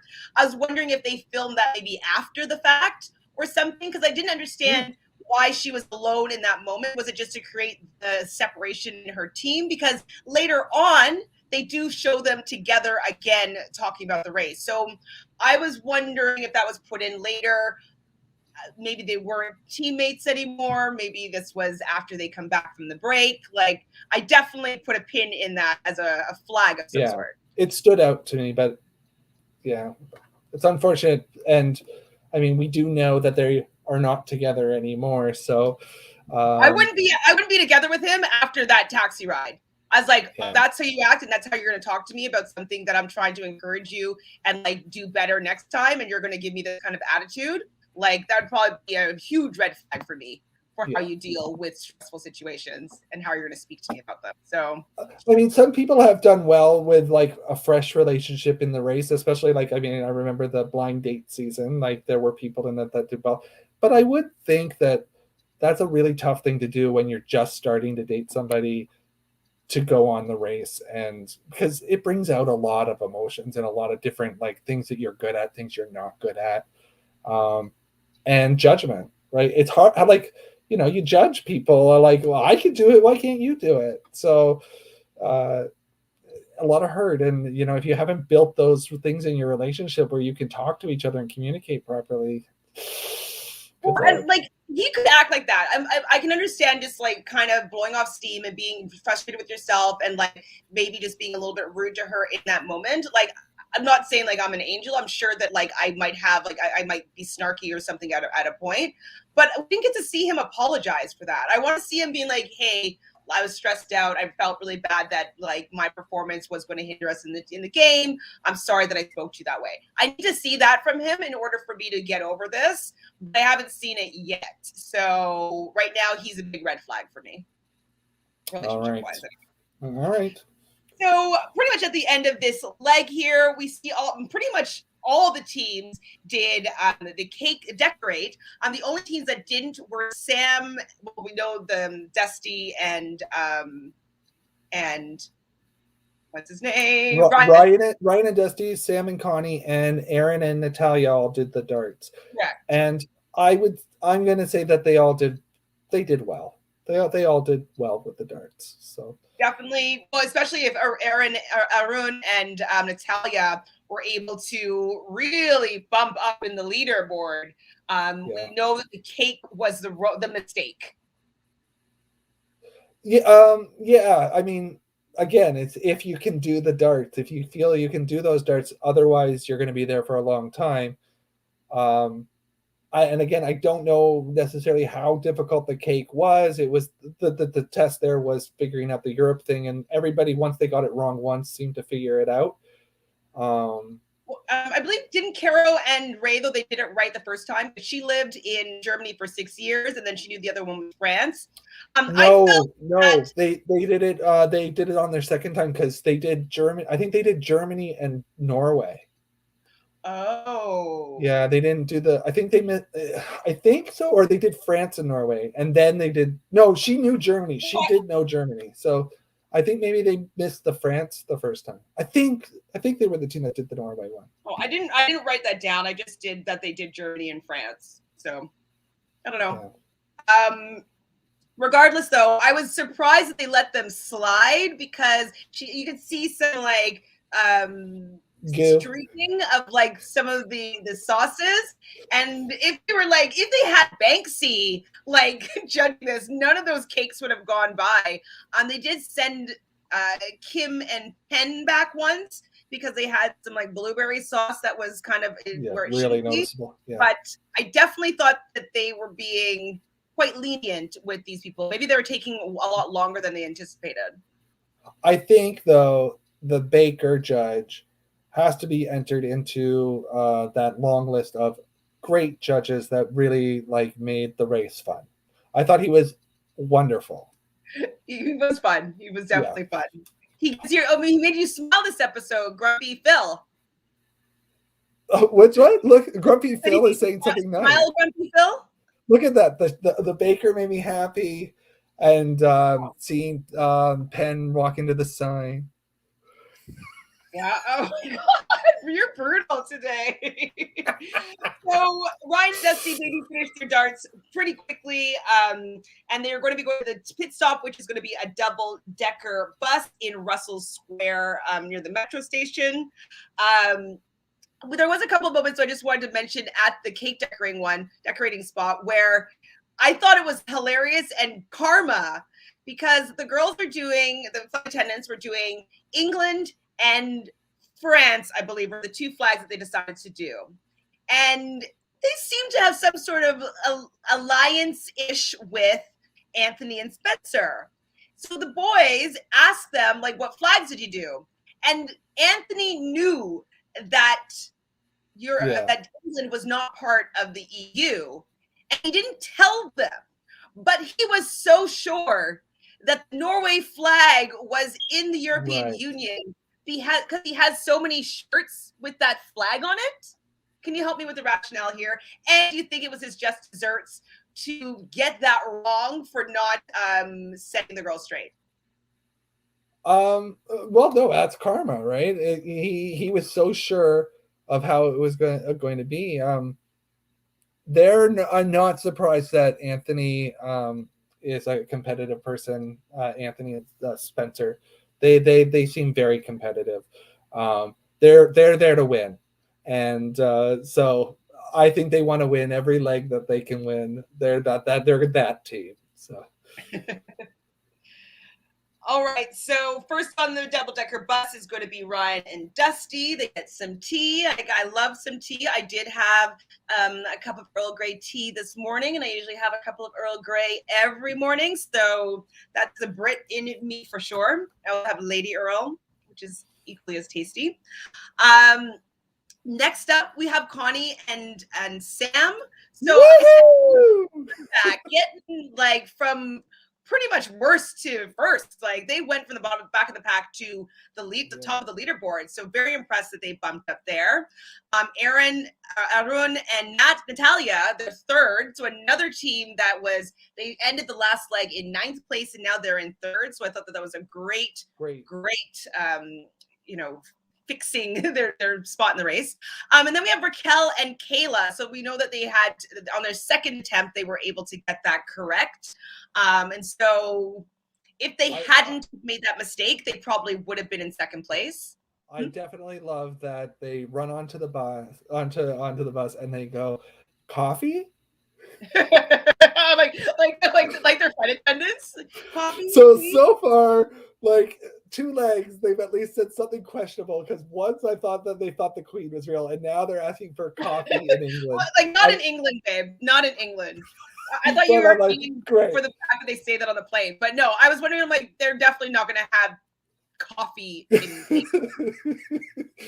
It's like so not actually. I'm loving them. They're making me laugh, and Happy Phil is good too. So. But like you think it's not a thing, but even on Love Island, like all these like super cool guys and girls, like every morning they make a cup of tea for each other. You know what I mean? So it's so ingrained in the culture. Yeah. So very silly for them not to recognize that it's a tea spot. Your favorite Kim and Penn come in 5th.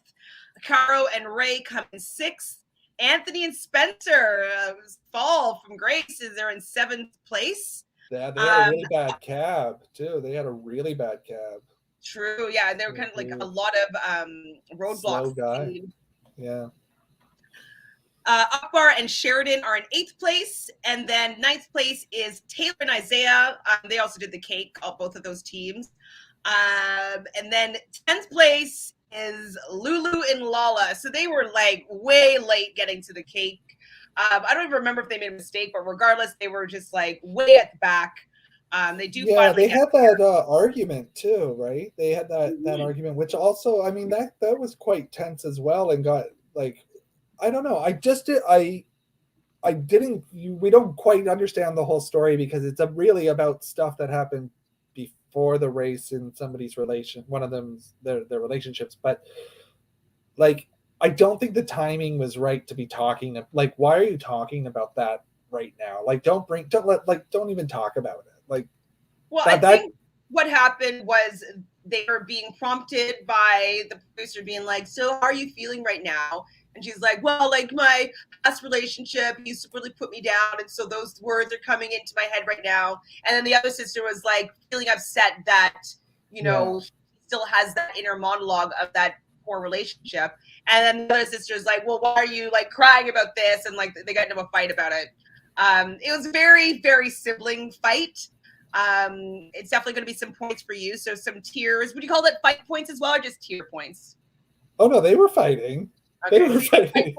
Yeah, Okay. yeah, because she told her to stop talking. So I was like, yeah, no, they're fighting. Like, I definitely, I was upset for them because I feel like I hope that doesn't get in the way. I hope they don't worry about outside stuff. Not worth it in the race. You gotta stay focused on the race. Yeah, I don't know if they're going to be able to be honest. But I'm enjoying watching them on the race. I do find them entertaining.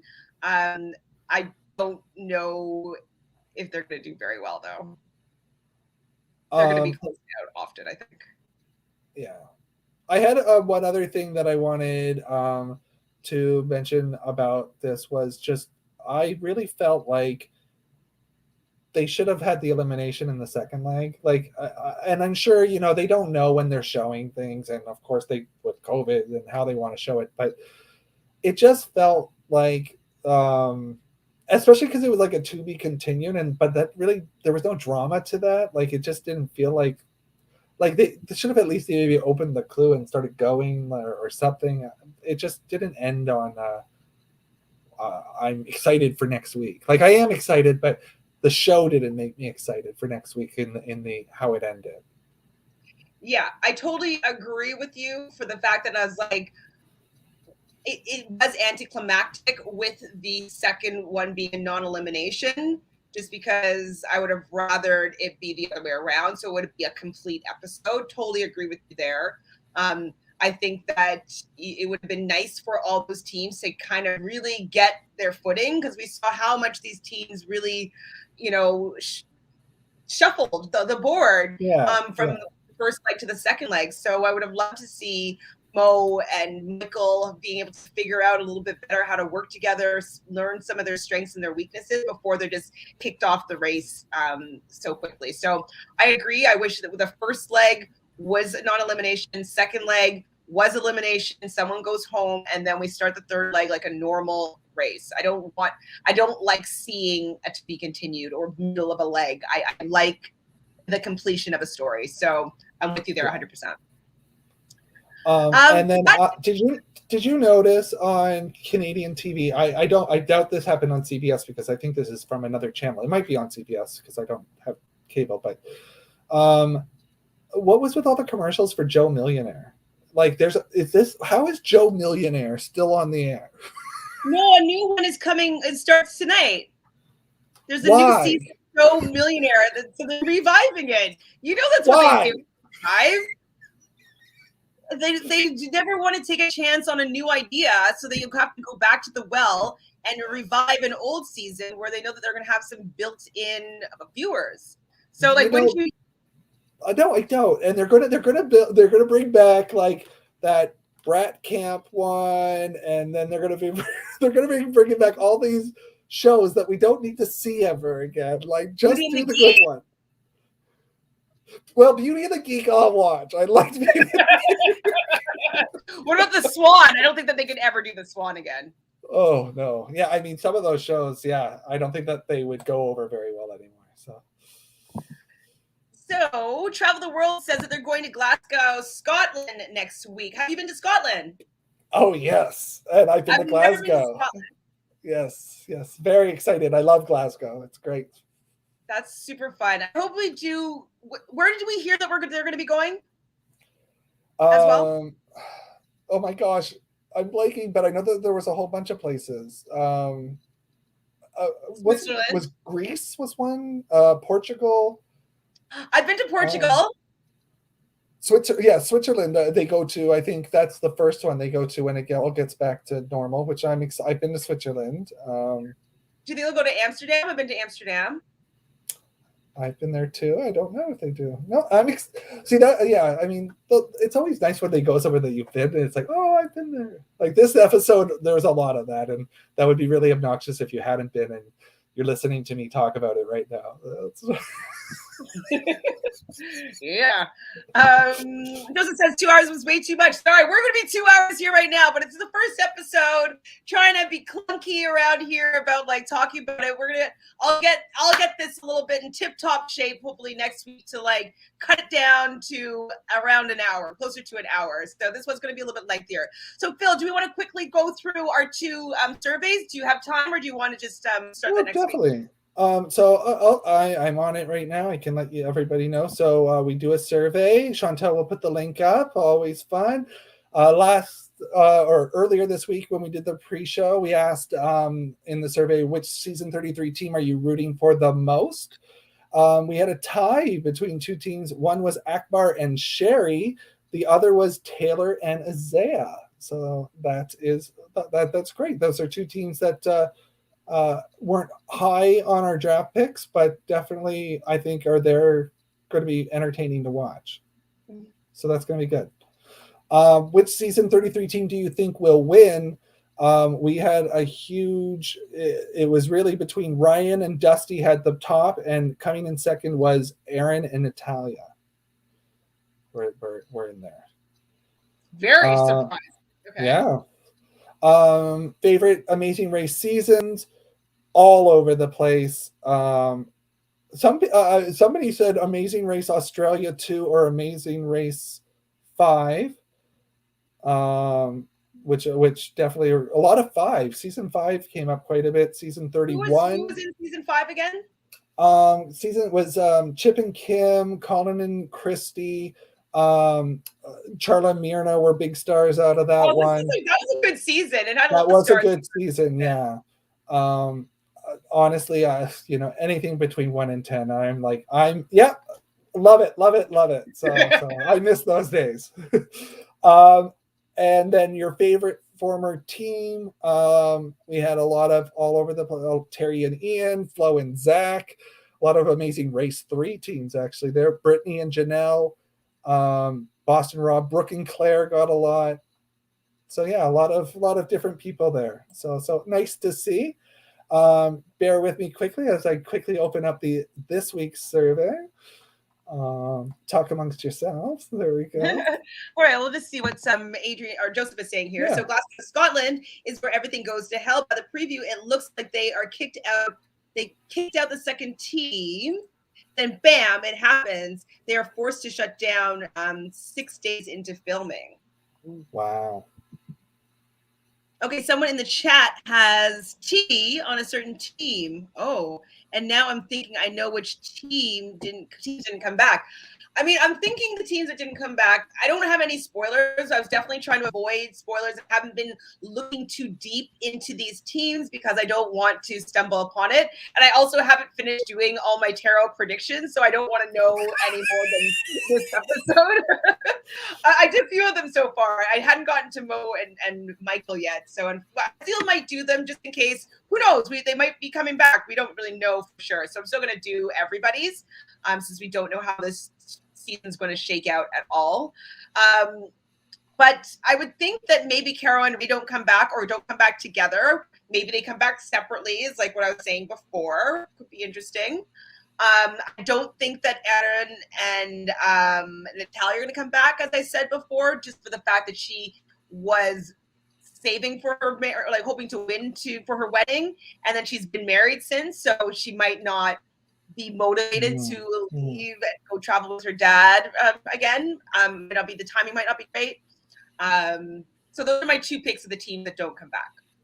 Yeah, I'm doing my best to just stay away from spoilers myself because I don't know who's out next. Like I'm sure there are probably people out there that do know who the next team that comes in last. I don't know who that is. I do kind of agree with the person that said it looks like it shuts down after the race is done. That does sort of look like a final scene, like everyone's sort of raced next week. So I don't know if there's somebody missing in that lineup. I didn't really analyze it too much, but who knows? Adrian says, not telling which team, but huge congrats to that team. You'll know why after the next episode. So maybe it's Natalia and she's preggers. That's what I guess. So she has a newborn baby. That's what I thought. Oh, all right. That's my guess then. It's going to be Talia and Aaron. Yeah. She's married. And then since then, she's gotten pregnant. Either it's had a baby or it was pregnant when they were asking her and wasn't able to come back at that particular time. But maybe Aaron and Karo are going to run together. That's right, baby. Who knows? Maybe the breakup's all a big ruse. Who knows? Well, no, I was saying that they do break up, and then she runs with Natalia's father. There you go. You never know. Okay, what's all right? Here is this week's survey. So everyone, please, thank you for filling out last week's, and do fill out this one. So 10 questions we've got. Have you visited any of the locations on the survey, like 1 or 2? Let us know. That would be great. We'd love to know. Number 2. Which Amazing Race 33 team were you most surprised to see do well? I would say the flight attendants, absolutely. I underestimated them. I was thinking that because they're like American flight attendants, I wasn't expecting them to necessarily be worldly, because they might just be flying domestic, who knows? And so I wasn't really expecting them to do as well as they did. So right now, they're a really strong contender, and I'm excited to see how they do during the rest of the race and see if they can continue with this momentum. Knowing that they break up sucks, but I'm going to say surprised to do well. I was really surprised with Caro and Ray in leg 1. Like they seemed like a very strong team that first leg.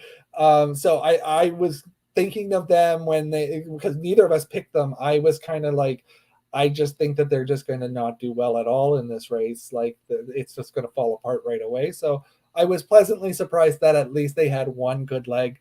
And they didn't place. I don't think they placed horribly in the second leg. So they did all right. It's just yes. Which task from leg 1 do you think was the hardest?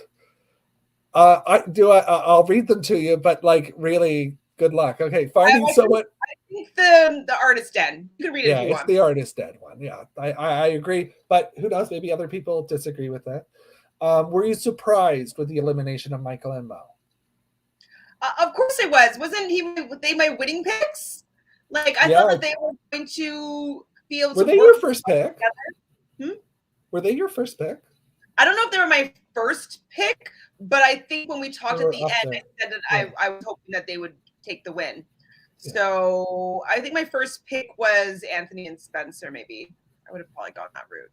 Are you upset with the elimination of Michael and Mo? I am. I think that they didn't really get a chance to get their groove. And if they were a recruit, they didn't have enough time to figure out how to run this race and how competitive it actually really is. And I think that they would have benefited greatly from having this be, okay, a learning experience. Let's go back, get our head in the game, and let's try this again. I think they would have really benefited from having a freebie. Yeah, I wonder. Because if they weren't a recruit, I apologize, but I got the vibe that they were a recruit team. I wonder if they had watched a lot of the race in any way, like to prep. Yeah, because some of their mistakes were common mistakes that you see. So, which leg 2 task do you think was hardest? None of them. What did they do? They did the mail? They did the mail, the bullseye, the decorating the 2 cakes. I think the decorating the cakes would have probably been the hardest. If you don't know your flags, which you should if you're going on the race, and you're not familiar with European politics, that would probably just be the most challenging. Which teams fighting or bickering do you think is most in danger of affecting their performance on the race? Akbar and Sherry, Caro and Ray, Lulu and Lala. All of them. All of these. They're all screwed. No. Well, I say, okay, I'm going to say boy for each of them because I can see all of their races deteriorating from their relationships. So with Akbar and Sherry, I can see her just being like, well, I'm not going to do it anymore, and just like shut off and not participate. Like I can see them having that kind of combative style of communicating or lack thereof. So I can see it not working and not being able to get out of that funk at some point. Right. So definitely Lulu and Lolo, Lala. Fuck, man. Because there's like Lolo Jones, Lala Kent, and that's Lulu, Lala. Lulu and Lala, correct? First vowel, and then think the last vowel. Lala, Lulu. Not Lolo. No Lolo. Lala. No Lola. No Lolo. Lala, Lulu. Lala, Lulu. It's very hard. Lala, Lulu, Lolo. Just quit saying Lolo. Don't get it out of there. I think of Lolo Jones because she was on the challenge. She was on Celebrity Big Brother, and so she's just in my brain as a name that's like that. And then I know like Lola. Anyways, it's just a lot. So Lala and Lulu, I will remember that from top and bottom of the alphabet. Okay. So with them, I do think that because they're so close, they know how to get under each other's skin. And I can also see them as well be like, well, I'm not going to do that. And like, well, fine, I'm not going to do that either. Like I can see them having a little bit of tantrums with each other. And I don't know if they'll be able to shake themselves out of it. I definitely am worried for them because they haven't been doing well, at least with Akbar and Sheridan so far. They've improved a little bit. He gave her a little bit of props. You know, she was like really happy that they were able to do the cake, and she did do the cake part well. And so she felt that she was at least appreciated a little bit. So I think that will go a long way with their relationship and their partnership in the race. But these two have not been doing well at all. They've been at the back the whole time. And unless they start doing a little bit better, I don't see them doing very well in this race. And their fighting will get worse, I'm sure. Or bickering anyways. And then Caro and Ray needs to apologize. If he doesn't apologize, I can see something similar to that happening, because there's going to be at least 5 other, tasks that he's going to be required to do. And if he can't handle the pressure, like he's going to have more of this passive aggressive energy. So, all right. Well, all of the above then. Okay. So, is that an option? It's not even an option. Were you happy that Lala and Lulu were not eliminated at the end of leg 2? I was for this draft. I had a feeling that it was going to be a non-elimination leg, so I didn't care. I wasn't surprised by it. I just assumed that if we did all the math on who was coming back, all that it was going to be a non-elimination leg. And so it didn't surprise me at all. And how they were doing the whole pit stop on the bus, where everybody wasn't just staying there, they kept on leaving. I was like, oh, maybe they're still racing. Like, it's something that I did think about. Right. So I wasn't surprised by it. I didn't care really about it. Like, it wasn't like, oh, yes! Like, I didn't have any emotional reaction to it. I was just like, I expected it. Well, we've already talked about this, but at any time during the first 2 episodes, did you have a moment reflecting on how the world was before COVID-19? And if so, at what times? So for people to let us know. And then last is, I miss being normal. I miss being in the world. I miss seeing people. I miss being able to travel freely. I've mentioned it many times in this podcast, but the day before the world shut down, I was lying on a beach in Costa Rica, and I've barely left my house in 2 years. So it's just like, I just want to go back to, I feel like I haven't been myself. I mean, thank goodness I was able to start this podcast during this time. But right. Like, other than that, like, I used to be very active in the world, and I've not been. So I miss the old me. Oh, it will come back. It will all come back. Don't worry. Stay positive. Which remaining Amazing Race 33 team do you think will be most likely to get the villain edit? Villain edit. Phil, you got some good questions this round. Maybe Anthony, because he didn't want to share that information with the girls. Yeah. So maybe if that's like a trend that he keeps information, people didn't, Penn and Ray didn't believe him when he was offering up the truth. So maybe he gives off something that people don't fully trust. So I'm going to say Anthony, and then obviously Spencer by proxy. All right. Well, everybody, please let us know what you think, and we'll reveal at next week's podcast. Oh my gosh. Thanks, travel the world. Yeah, the world is not what it used to be, absolutely. And I hope that there'll be some semblance of normalcy in 6 months. Like, I just want to have a normal summer. Do you know what I've been dying to have? I've been dying to have a tequila espresso martini on a patio in the middle of summer. That's what I want. Like, well, you gotta wait till summer, so you gotta wait anyways for a little bit. No, I know, but like, I just want that, just sitting and having an espresso. I haven't had an espresso martini in like years now. Or I would love to be on a beach with a margarita.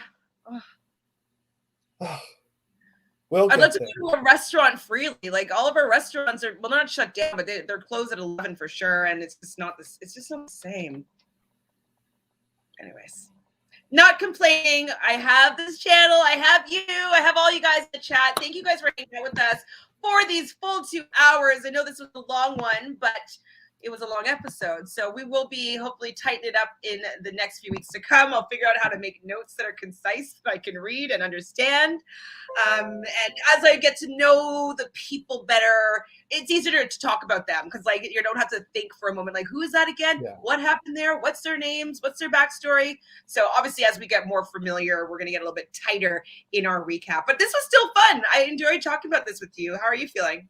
Great. I mean, it was a 2-hour episode, so it's good that we do 2 hours to talk about it. It's all right. I do want to make sure I give some shout outs. I've got some things to do, like little shout outs, because you always ask me if I've got something to say. So obviously, I always like to promote Good Time Games with Adam and Phil. You can find us on Facebook. We will be doing a wild card night next Friday at 8:00, and what that is a chance to play a couple games. You don't have to have a whole group. You can come in as an individual and play, and you just play a bunch of games that you maybe don't regularly play online, and you get to make some friends. Some of them are strategy games, some of them are just fun, silly games, luck, completely all out there. So check us out, Good Time Games with Adam and Phil. I do want to give a little bit of a sort of a memoriam shout out. Our friend Sean Tucker, who some people know from some online reality games, and also he's a huge lover of Survivor. Unfortunately, he passed away on January 1st, and he was a great friend for me, so definitely want to give him a big shout out. And I found a fun org to watch, and I thought I'd give it a nice shout out, because I watched it all in like 2 days. Like, I watched it really like back to back to back. So it sort of reminded me a lot of Sequester, but it's very production wise. It was filmed a lot and then put all together to make it like into episode shows. So I would like to push a game called Fight or Flight, and it's on YouTube. I can once all of these are posted, I can put a post on there. I have nothing to do with it. But I was just watched it and I was like, I'm pretty impressed with it. There's a lot of young people that have put something together, and I thought that they did a really good thing. And I'm all about giving people credit and shout outs if they do a good job. So good job. Wow. Okay. I'll take a watch for sure. Thank you for sharing. And I know a lot of you in the chat were asking if I'm going to be going live to talk about All Stars. So yes, in about 15 minutes or so, I will go live and watch episode 9, presumably the beginning of the final for the Challenge All Stars season 2. I'm not sure if I'll have a special guest. It will be a surprise if I do. I'll do my best to try to get someone to watch with us, but I will be there for sure at 9:30 p.m. So please join me for the watch party over on Twitch. So www.twitch.tv/realityrealness with 3 S's. You guys also know the drill-aroo here, but just in case you forgot, just press that subscribe button. Just, build this community of people that love chatting about the show. Thank you, Travel the World, for being here.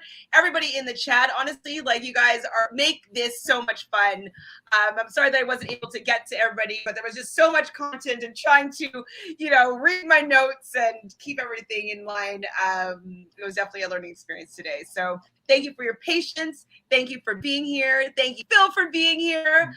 I'm off to the mail rail. Oh, mail rail, yes.